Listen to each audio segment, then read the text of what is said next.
주 예수 크신 사랑 늘 말해주시오. 내 평생 듣던 말씀 또 들려주시오. 저배지 않는 천국 주 예수 계신 곳 나 밝히 알아듣게 또 들려주시오. 내 평생 듣던 말씀 내 평생 듣던 말씀 주 예수 크신 사랑 또 들려주시오.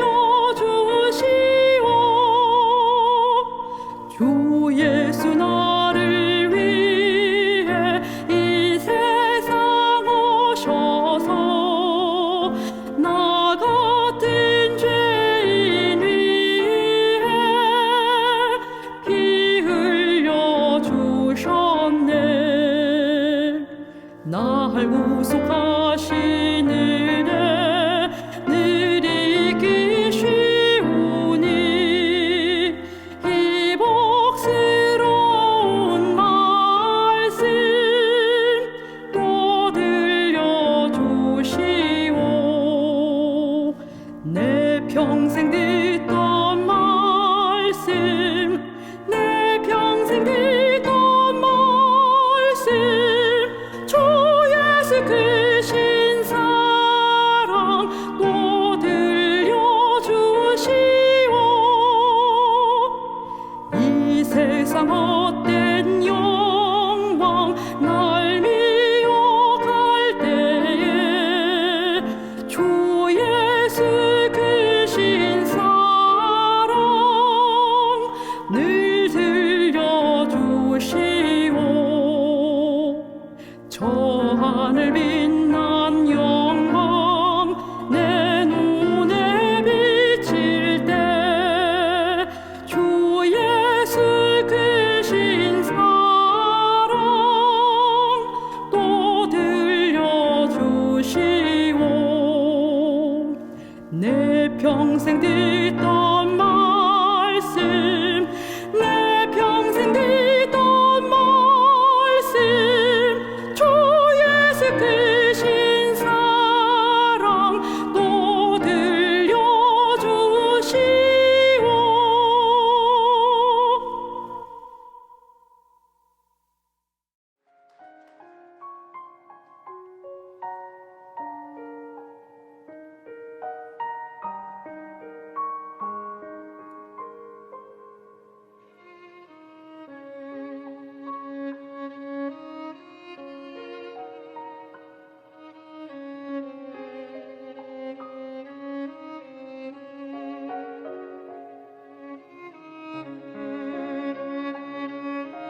사랑하는 성도 여러분, 안녕하십니까?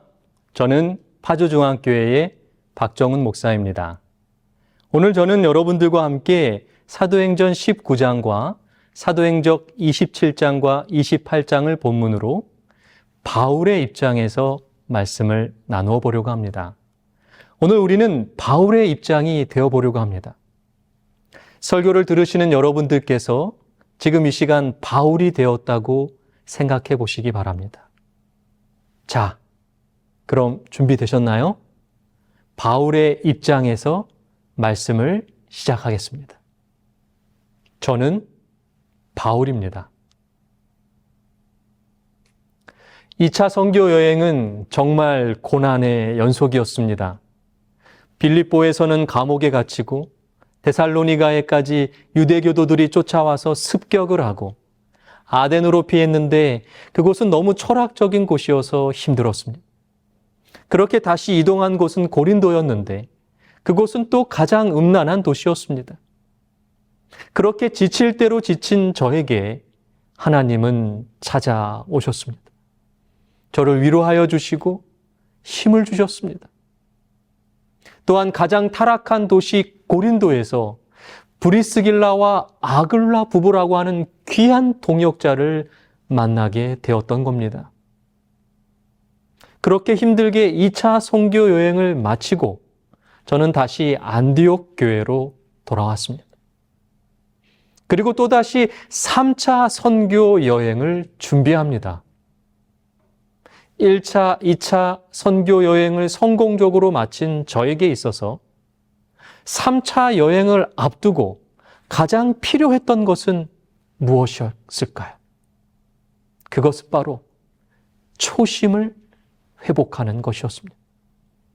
저는 다시 마음을 다잡고 3차 여행을 준비합니다. 2차 여행 마지막 때 에베소에 잠깐 들러서 복음을 전했고 브리스길라와 아굴라 부부를 남겨두었습니다. 그리고 다시 오겠다고 약속을 했기 때문에 그 약속을 지키기 위하여 에베소로 향했습니다. 그리고 그곳에서 저는 다시 초심을 회복하게 됩니다. 에베소로 가기 전에 1차, 2차 여행으로 생겨난 초기 교회들을 다시 방문하였고 성도들을 위로하고 격려하고 믿음을 강하게 해주었습니다. 저에게 찾아오신 하나님처럼 말입니다. 저는 놀랍게도 다시 찾아간 에베소에서 약 3년의 시간을 보내면서 복음을 전하게 됩니다. 모든 선교 여행을 망라하여 가장 오랜 시간을 에베소에 머문 것입니다. 에베소는 그 당시 세계적인 무역의 도시였고 인구가 한때 30만에 달하는 곳이었습니다. 로마 시대 당시에 소아시아 최대의 도시로서 동양과 서양을 연결하는 신로마라고 불렸습니다. 무려 2만 5천 명을 수용할 수 있는 대극장과 체육관, 음악당과 거대한 쇼핑 상가와 대목욕탕 시설이 있었던 도시였습니다. 세계의 많은 여성들이 에베소에 한번 가보는 것이 소원일 정도였어요. 친환경적으로 만들어진 공중 화장실까지 있었을 정도였습니다. 대대적인 상업 중심지였습니다. 항구는 선박으로 꽉 차 있었고 거리에는 각 나라에서 온 사람들로 붐볐습니다. 그러나 모든 국가에 널리 흩어져 있었던 유대인들은 여전히 메시아의 초림을 기다리고만 있었던 겁니다. 이미 메시아가 오셨는데도 말입니다. 저 혼자의 힘만으로는 그 모든 도시들의 복음을 전하는 것은 불가능했습니다. 그래서 하나님께서는 에베소에서 12명의 믿음의 형제들을 만나게 해주셨습니다. 그들은 아볼로처럼 침례 요한의 제자들이었고 아볼로처럼 그리스도의 사명에 대하여 온전히 다 알고 있지는 못했습니다. 그들은 아볼로와 같은 능력은 갖지 못했지만 그와 같은 성실과 신앙으로 그들이 얻은 지식을 널리 전파하고자 노력하고 있었던 겁니다. 이 형제들은 성령의 사명에 대하여 아무것도 알지 못했습니다. 그들이 성령 하나님을 받았는지를 물었을 때에 그들은 성령이 있음도 듣지 못했다고 대답했습니다. 그러면 너희가 무슨 침례를 받았느냐고 물었을 때에 그들은 요한의 침례라고 대답했습니다. 저는 그리스도인의 소망의 기초가 되는 위대한 진리를, 복음을 그들에게 제시했습니다. 그리스도의 지상 생애와 그분의 잔인하고 치욕적인 죽음에 대하여 설명해 주었습니다. 그리고 어떻게 생명의 주님께서 무덤의 장벽을 깨치시고 사망에서 승리하셨는지를 말했습니다. 그리고 예수님께서 저희들에게 맡겨주신 사명을 알려주었습니다. 모든 족속으로 제자를 삼아 아버지와 아들과 성령의 이름으로 침례를 주라고 하는 명령을 말해주었습니다.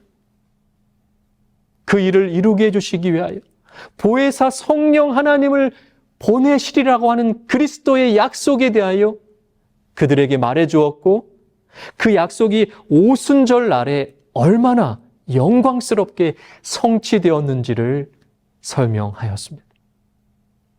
깊은 관심과 감사와 경탄의 기쁨을 가지고 그 형제들은 저의 말에 귀를 기울였습니다. 그들은 믿음으로 그리스도의 속죄의 희생에 대한 놀라운 진리를 붙잡았고 그리스도를 구주로 받아들였던 겁니다. 그들은 드디어 예수님의 이름으로 침례를 받았고, 제가 그들에게 안수할 때 그들 또한 성령의 침례를 받게 됩니다. 다른 나라의 방언을 말하게 되었고 예언할 수 있는 놀라운 능력을 얻게 된 것입니다. 이리하여 그들은 에베소와 그 부근에서 선교사로서 일하게 되었고 아시아 지역에 복음을 선포하러 나갈 수 있는 자격을 얻게 되었습니다. 21세기를 살아가시는 여러분들의 삶의 모습은 어떻습니까? 여러분들의 삶 속에도 정말 성령 하나님이 함께하고 계십니까? 성령 충만해진 에베소의 12 형제들은 마치 예수님의 12 사도처럼 아시아의 12 사도가 되어 온 도시에 복음을 전하게 된 것입니다. 에베소 근처에 있었던 서머나, 버가모, 두아디라, 사데, 빌라델비아, 라오디게아 도시에 교회가 세워질 수 있었던 것은 바로 성령 충만해진 12 형제들의 선교의 결과였던 것입니다. 그러므로 우리가 초심을 회복하려면 성령 하나님의 임재하심이 필요합니다. 21세기를 살아가시는 여러분들은 성령의 침례를 받으셨습니까? 예수님의 십자가의 사랑 앞에 얼마나 내가 죄인인지를 깨닫고 눈물로써 침례를 받았던 경험이 있으십니까?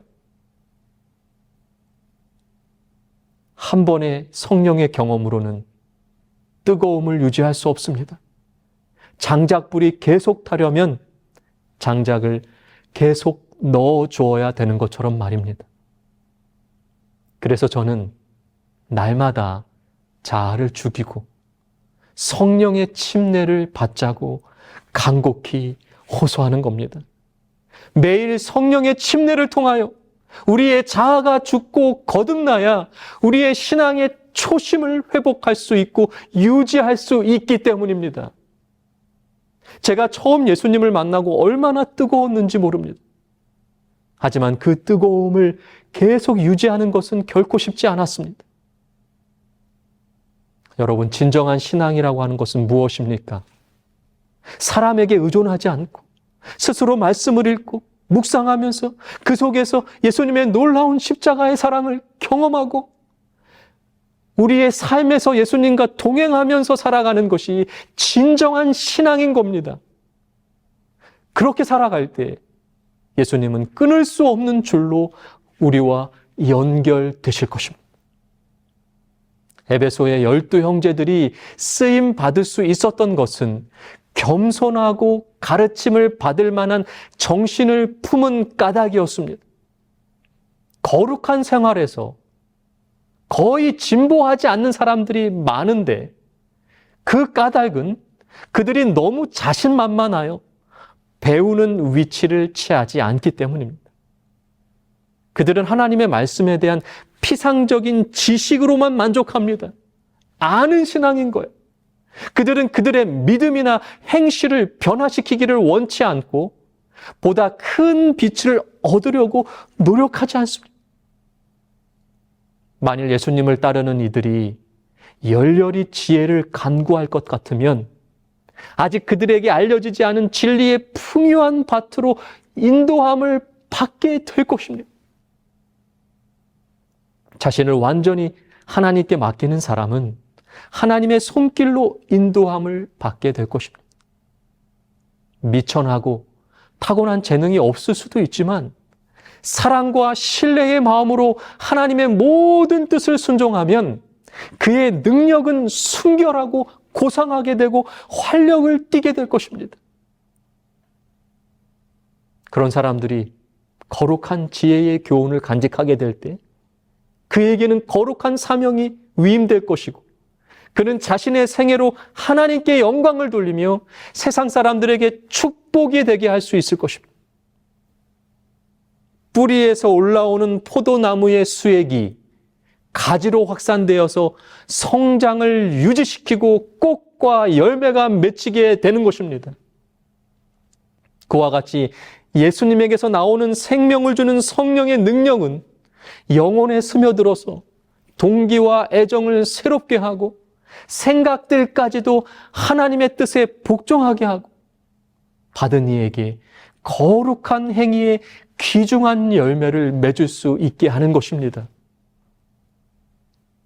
예수님을 따르는 사람들이 성장하기를 원한다면 생명의 떡을 먹고 구원의 물을 끊임없이 마셔야 합니다. 초심을 회복하시려면 깨어 기도하고 일하며 모든 일에 있어서 그분의 말씀 가운데 나타난 하나님의 교훈에 유의하며 살아가게 되시기를 바랍니다. 저는 에베소에서도 늘 하던 대로 유대인의 회당에 들어가서 먼저 전도했습니다. 3개월 동안 일을 하면서 하나님을 열심히 전했습니다. 처음에 저는 환대를 받았지만 얼마 후에 다른 곳과 마찬가지로 난폭한 반대를 당합니다. 유대 교도들은 여전히 마음이 굳어서 순종하지 않았고 저를 비방했습니다. 그들이 복음을 거절하기를 고집했을 때 저는 회당에서 전도하기를 그쳤습니다. 에베소에서도 생겨난 교인들은 반대자들로 인하여 제가 위태하게 되지는 않을까 염려하였고 교인들을 따로 모아서 두란노의 서원에서 계속 가르칠 수 있게 된 것입니다. 저는 마음이 굳은 사람들 때문에 실망하기보다는 그 가운데 소수일지라도 가능성 있는 사람들에게 제자 훈련을 시킨 것입니다. 저는 그곳에서 무려 2년 동안 제자들을 가르쳤어요. 그랬더니 놀라운 부흥이 일어납니다. 저 혼자 했다면 불가능했을 겁니다. 제가 먼저 예수님의 제자가 되고 제자를 만들고 그 제자들이 또 제자를 만들면서 온 아시아의 사람들이 다 예수님의 복음을 듣고 많은 사람들이 예수님을 믿게 되는 놀라운 역사가 일어나게 된 것입니다.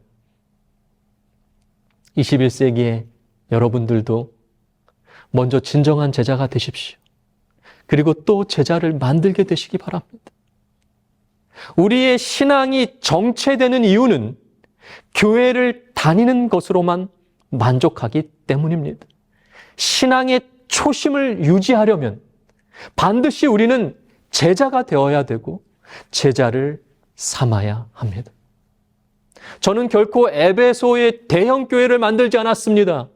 오히려 적은 무리를 제자로 만드는 제자 훈련 센터를 세운 것입니다. 그리고 그들이 그곳에 머물게 하지 않았고 아시아 전역으로 나가서 예수님을 전하게 하였습니다. 제자를 만들게 하였습니다. 여러분들의 교회가 바로 그런 두란노 서원과 같은 곳이 되어주시기를 바랍니다. 제자를 삼으려면, 제자를 만들려면 나의 신앙이 뜨거워질 수밖에 없습니다. 내가 뜨겁지 않고 어떻게 제자를 만들 수 있겠습니까? 그러므로 신앙의 초심을 잃어버리셨다면 여러분 지금 당장 제자가 되시고 제자를 삼게 되시기를 바랍니다. 제가 에베소에서 활동할 때에 하나님은 저에게 또 다른 특별한 은사를 주셨습니다. 하나님의 능력이 저의 노력과 함께했고 많은 사람들이 놀랍게도 육체적인 질병에서 나음을 입게 된 것입니다. 저의 몸에서 손수건이나 앞치마를 가져다가 병든 사람에게 얹으면 그 병이 떠나가고 귀신도 나가는 놀라운 기적들이 곳곳에서 일어났습니다. 이러한 초자연적 능력의 출현은 에베소에서 이전에 목격했던 것보다 훨씬 더 강력했습니다. 요술쟁이나 마술사의 마법으로는 모방할 수 없는 것이었어요. 그런데 그 모든 일들이 저의 능력으로 된 것이 아니었습니다. 하나님께서 저에게 놀라운 능력을 부어주신 것뿐입니다. 왜 사람들은 저의 손수건과 앞치마를 가져갔을까요? 그것은 제가 늘 장막 만드는 일을 하고 있었기 때문입니다. 저는 늘 손수건과 앞치마를 사용했습니다. 그런데 왜 하나님은 이렇게 기적적인 초자연적인 방법을 사용하시면서까지 복음을 전하려고 하셨던 것일까요? 신앙의 열정이 식은 사람들은 대단한 기적을 원합니다. 회당에서 제가 복음을 전할 때에 마음이 굳은 사람들이 있었습니다.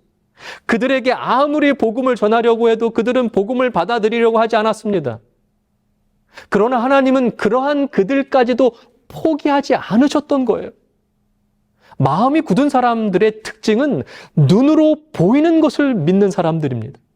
그래서 하나님께서는 눈에 보이는 저의 손수건과 앞치마를 사용하셨어요. 그렇게 하셔서라도 그들에게 다시 기회를 주고 싶으셨던 겁니다.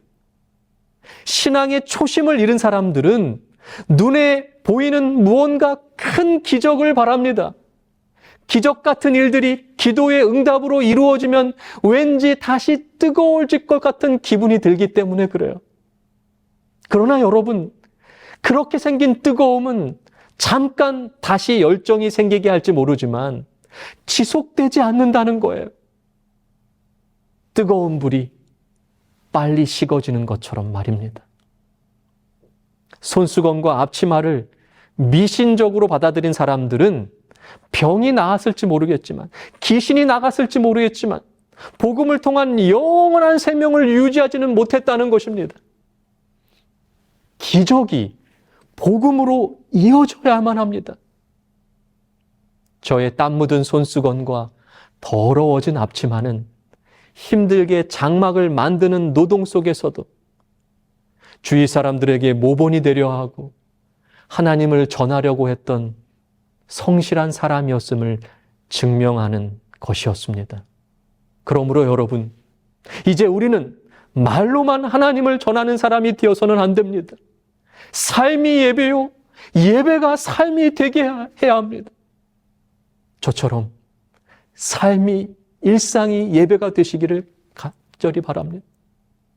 우리가 가만히 있기만 해도 초심을 회복할 수 있을까요? 우리의 신앙이 뜨거워질 수 있을까요? 그렇지 않습니다. 요양병원에 부모를 모신 자식이 부모를 방문한다고 했을 때 부모는 반가워하며 이렇게 말할 겁니다. 바쁠 텐데도 오늘도 마음 먹고 와줬구나. 정말 그렇지 않습니까? 마음 먹지 않으면 자식이 눈에 보이는 부모에게도 해야 할 일을 할 수 없다는 거예요. 하물며 마음 먹지 않고 어찌 눈에 보이지 않는 하나님께 우리가 순종할 수 있겠습니까? 하나님은 예수님을 손수건과 앞치마가 되게 하셨어요. 손수건과 앞치마처럼 보잘것없는 인간의 모습으로 태어나셨어요. 늘 사람들의 아픔과 상처의 눈물을 닦아주는 손수건이 되게 해주셨다는 거예요. 그들의 병과 필요를 고쳐주는 앞치마가 되게 해주셨다는 것입니다. 그리고 우리를 위하여 십자가에서 죽으심으로 열심히 일한 일꾼의 더럽고 찢어진 손수건과 앞치마처럼 상처나고 찢어지셨어요. 그 사랑이 너무 감사해서 우리는 기필코 다시 뜨거워져야만 합니다. 다시 초심으로 돌아가야만 합니다. 그 예수님의 십자가의 죽음이 헛되지 않게 말입니다. 아주 오래전에 미국의 아주 깊은 산골에서 큰 농장의 꿈을 키우며 살아가는 젊은 부부가 있었습니다. 남편은 일주일에 한 번씩 가까운 도시로 나가서 필요한 것들을 사오곤 했습니다. 그러나 길이 너무 멀어서 하룻밤을 묵고서야 집에 돌아올 수 있었습니다. 이런 경우에는 부인이 1살도 못 된 아들과 4살 된 딸을 데리고 꼬박 이틀을 보내야만 했습니다. 그러나 부인은 별로 두려워하지 않았어요. 그러던 어느 날 마을을 가기 위해 떠나는 남편은 이번에는 일이 많아서 이틀 밤을 보내고 돌아온다고 말했습니다. 부인은 빵을 굽기 위하여 서둘러 장작을 가지러 뒤뜰에 가게 됩니다. 그런데 장작 더미를 향해 손을 내미는 순간 장작 더미 속에 있던 독사가 부인의 다리를 뭅니다. 순간적으로 부인은 도끼로 독사를 내리쳤지만 이미 독사에 물려 있었습니다. 부인은 이제 얼마 안 있으면 자신이 죽게 될 것이라고 하는 것을 직감하였습니다. 그 순간 부인의 머릿속에는 자신의 죽음보다 아이들 걱정으로 가득합니다. 몸속에 독이 더 퍼지기 전에 아이들을 위하여 할 일을 해야 한다고 다짐하고 정신을 차리고 빵을 굽기 시작합니다. 뜨거운 여름 햇살이 내리쬐었고 그녀는 아궁이에서 불을 지피면서 빵을 굽기 시작합니다. 몸에는 점점 힘이 빠지고 눈도 차차 흐려집니다. 그러나 그녀는 계속 기도하면서 나무를 쪼개고 아궁이 앞에 놓고 어린 딸에게 불이 꺼지지 않게 계속 나무를 넣는 방법을 가르쳐 줍니다. 그리고 딸에게 말합니다. 키티야, 이제 곧 엄마는 아주 깊은 잠에 빠지게 될 거야. 너는 너의 동생 자니를 잘 돌봐주어야 한다. 빵도 먹이고 우유도 먹어야 돼. 그 뜨거운 햇살을 받으며 그 뜨거운 아궁이 앞에서 마지막 순간까지 자녀들을 위하여 애쓰는 어머니의 이마와 온몸에서는 물 흐르듯이 땀이 흘러내렸습니다. 그런데 그 순간 기적이 일어납니다. 줄줄 흘러내린 그 많은 땀 덕분에 그녀의 혈관의 독이 씻겨 내려간 것입니다. 죽음을 앞두고도 사랑하는 자녀들을 지켜내야 한다는 엄마의 사랑이 죽음까지 이겨내게 한 것입니다. 티벳의 성자 선다싱도 마찬가지였습니다. 눈보라치는 추운 겨울길 한 사람이 눈 속에 쓰러져 죽어가고 있었어요. 죽지 않았으니 데려가자고 하는데 옆에 있던 사람은 우리도 힘들고 위험하다며 혼자 가버립니다. 선다싱은 쓰러진 그를 외면하지 못하여 업고 걸어갑니다. 가다 보니 홀로 앞서간 사람이 길바닥에 쓰러져 얼어 죽었어요. 하지만 등에 업힌 사람과 선다싱은 서로의 체온으로 몸이 덮여졌고 추운 줄 모른 채 마을까지 오게 되는 겁니다. 여러분, 신앙의 초심을 잃고 뜨뜻미지근한 삶을 살아가고 계십니까? 우리도 더 열심히 사랑해 보십시다. 누군가를 위하여 자신을 희생해 보십시다. 예수님이 우리를 위하여 자신을 십자가에서 희생하셨을 때에 온 인류가 구원을 얻는 놀라운 기적이 일어난 것처럼 말입니다.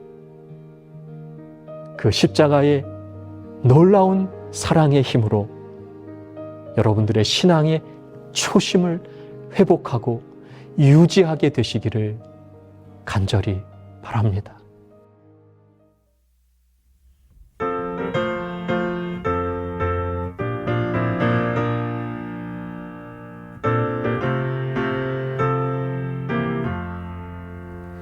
주의 음성을 내가 들으니 사랑함이 넘치네. 믿는 마음으로 주께 가오니 받아주심 빕니다. 내가 매일 더욱 가까이 십자가로 가오니 구세주의 보혈 흘린 그곳에 나를 인도하소서. 주의 넓으신 은혜 힘입어 주를 섬겨 일하고 나의 품은 뜻 주의 뜻같이 되게 하여 주소서. 내가 매일 더욱 가까이 십자가로 가오니 구세주의 보혈 흘린 그곳에 나를 인도하소서. 주의 안에서 얻는 기쁨은 헤아릴 수 없으며 우리 구주의 넓은 사랑은 증량할 자 없도다. 내가 매일 더욱 가까이 십자가로 가오니 구세주의 보혈 흘린 그곳에 나를 인도하소서.